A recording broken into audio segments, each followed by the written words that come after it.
Hello lovely people, welcome back to my channel. It's Canisha. If you're new around here, my name is Canisha and I create video content basically documenting my 20-something experiences. So if you like the sound of that, go ahead and hit the subscribe button below and join me on my journey. In today's video, I'm going to be talking about living at home and how I've just basically made my space in my bedroom more of a reflection of me and just that adjustment period. So without further ado, let's jump into today's video. First things first, I thought I'd give a bit of a backstory as to what my living at home journey has been so far.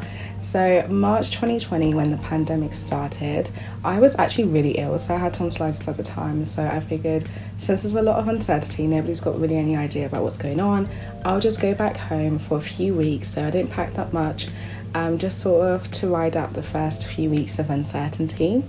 And then slowly but surely, a few weeks turned into months and I was basically living at home permanently. So I moved out of my university basic accommodation in June 2020, and then ever since then I have been living at home and I've been quite enjoying it. Like, I obviously have to first off start off by saying, like, I recognise that I'm in a really privileged position for the fact that I have a space to live in at home.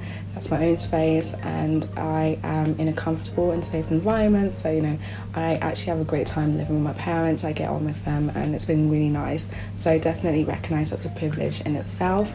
But it has been an interesting adjustment period. I think the first thing that a lot of people can relate to is the fact that you go from being super independent, like doing things as and when you wanted to do them and having that freedom, to kind of being more semi-independent. So you still get to do a lot of stuff, but it's really important that you let people know where you're going, when you're going, what kind of time you're thinking of coming back, if anything changes, that heads up. So it's really just getting readjusted back to kind of being more semi-independent rather than full-on independent. Same thing goes for eating habits. Like, you start to realise that there are some normal times you should be eating rather than like midnight snack at like 1 in the morning, which I used to do at uni. But hey, those are some kind of subtle adjustments that you have to make. And I think a lot of people can relate to the fact that for my generation, moving out, and especially during, you know, global pandemic, has just been so much harder. Like, of course, the cost of like jumping onto the property ladder kind of feels further and further out of reach. We're now staying at home for just a bit longer than maybe past generations have done so.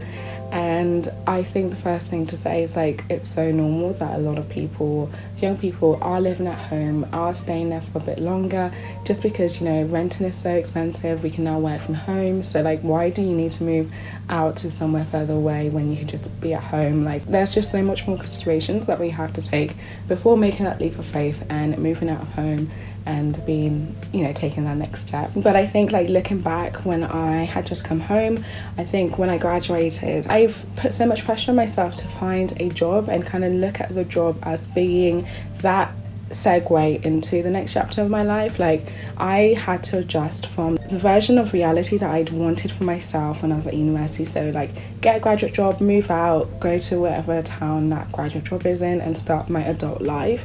I had to remind myself that reality was just not something that was realistic at the current times that we were in, right? The pandemic.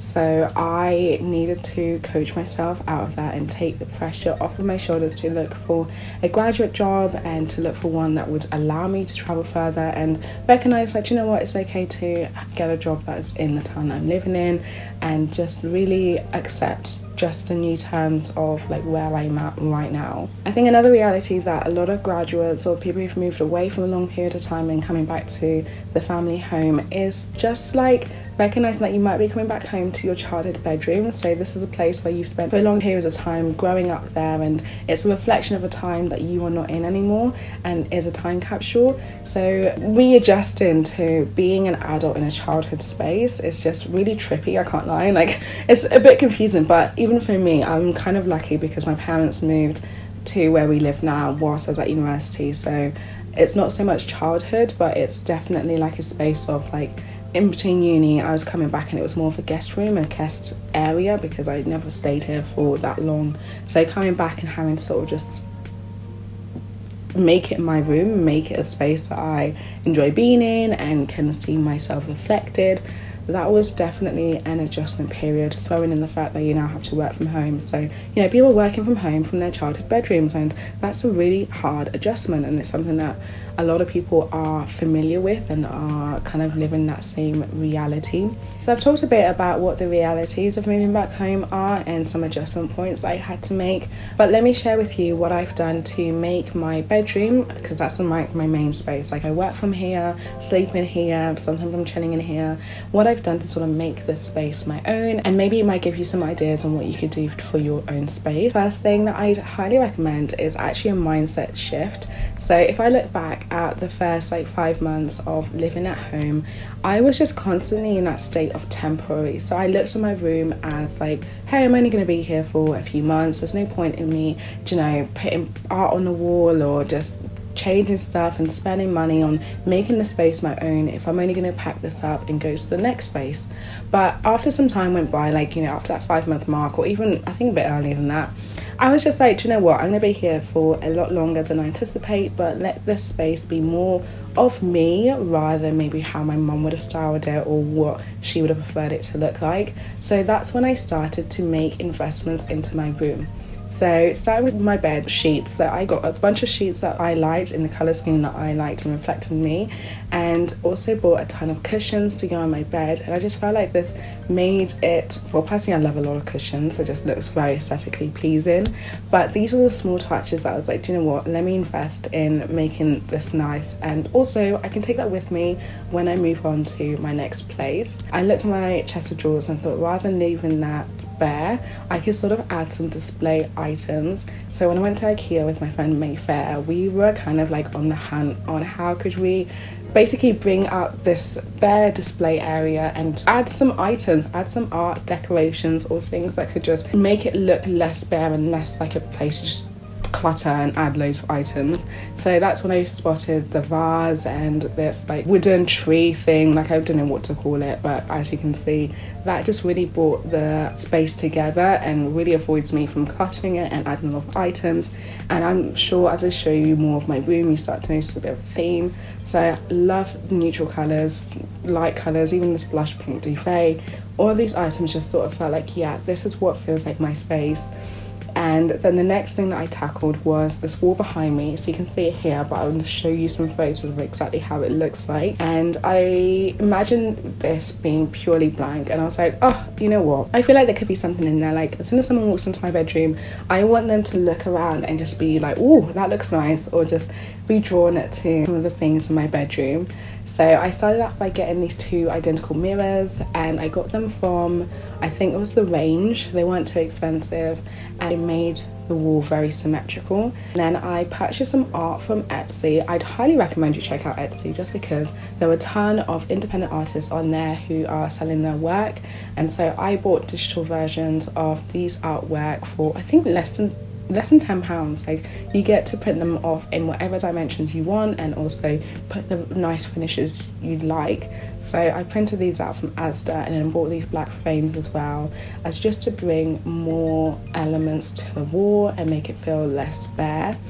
And then my next investment were the plants in my bedroom. So I bought this large monstera from IKEA, and then this holder that it's in is also from The Range, and I just felt like it made the plant more eye level rather than on the floor, because a lot of the things in my bedroom are kind of like hip level and below, so I felt like something a little bit higher would be eye-catching and just add more vibrancy to the room. So after I did that, what was the other things? Oh, I bought this lampshade. This lampshade, I found it, I can't even tell you where the place was. It was in Birmingham and it was like a clearance place. So originally this is from Cargo, which I think is an Argos brand, and it's one of those items where there was something wrong with it, so it just marked it down to like a really low price, but I can't figure out for the life of me what's wrong with it because it actually looks great. So I added this lampshade and I just went with the theme of wood in my room, wood, light colours, and just, could you call them earthy tones? I don't know, but it just looked nice and made it a lot more aesthetically pleasing. So got that, got a rug, and yeah, I just basically invested in making the space my own and making it more a reflection of who I am rather than just, you know, once again, like I'm in my mother's house, so she could have just styled it as and how she wanted to, and I feel like that kind of would have just made me feel still like a guest in my own space rather than living here. But yeah, I think in terms of purchases, that's what I did to just make the space my own. So just to summarize again, mindset shift. So it's rather than looking at where you are as temporary, kind of realize that you'll be here for a while, so why not make it your own, and then making that investment into pieces of furniture or items that you like, and that might help bring your room at home feel like a lot like yourself. The last thing that I would highly recommend you do is to declutter. Like, obviously, like I mentioned before, some people are moving back into your childhood bedrooms, or you're just in a space where you've got duplicates of everything because you've moved out to uni, you've bought everything that you need for a bedroom, everything that you need for furnishing stuff, and now you're bringing it back home that you've just got two of everything. So really take the time to go through your items, whether it be your clothes, your books, sentimental items that you've kept over the years. I know I'm a sentimental person, so I have birthday cards since I was like 10 years old. So definitely a lot of sentimental items that I keep. Go through that and just figure out like what works for you right now, what can you put into storage or hide away in like a shed or something, just to reduce the amount of clutter and just items in your space, because I feel like that can also be a thing that makes a space feel old or dated, or just like have an attachment to a part of your life that you're no longer in. So for example, your childhood bedroom being your childhood bedroom, making new attachments with new items might help you just to make it feel like, yeah, this reflects who I am right now, this has some things that feel like me. So definitely take the time to declutter and remove the things that just no longer serve you. Like, as the Queen Marie Kondo says, look at an item and ask yourself, does it still serve me? If it doesn't, throw it away. You know, very wise advice, and I take that to the heart. Like, just do it, make it a fun exercise. You don't have to do it all at once.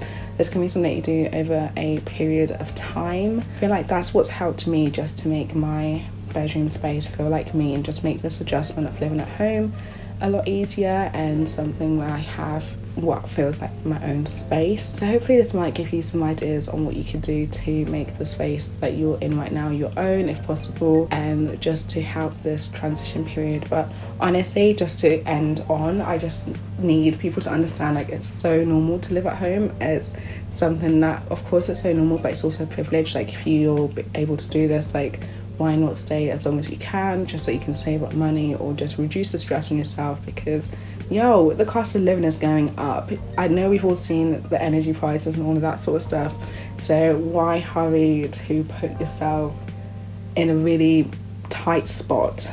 But like I said, it is a privilege, and I know it's not something that everybody can do, because it might not serve their mental health, and it might not be something that's safe for them, and leaving is the best course of action.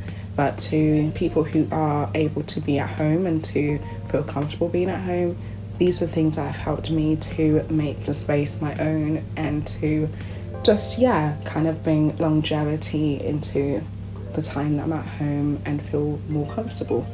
So I hope you enjoyed this video. If there's anything that you might be doing yourself that's helpful, comment that below. Somebody else might also find this helpful. And thank you so much for watching today's video. I'll catch you in my next one.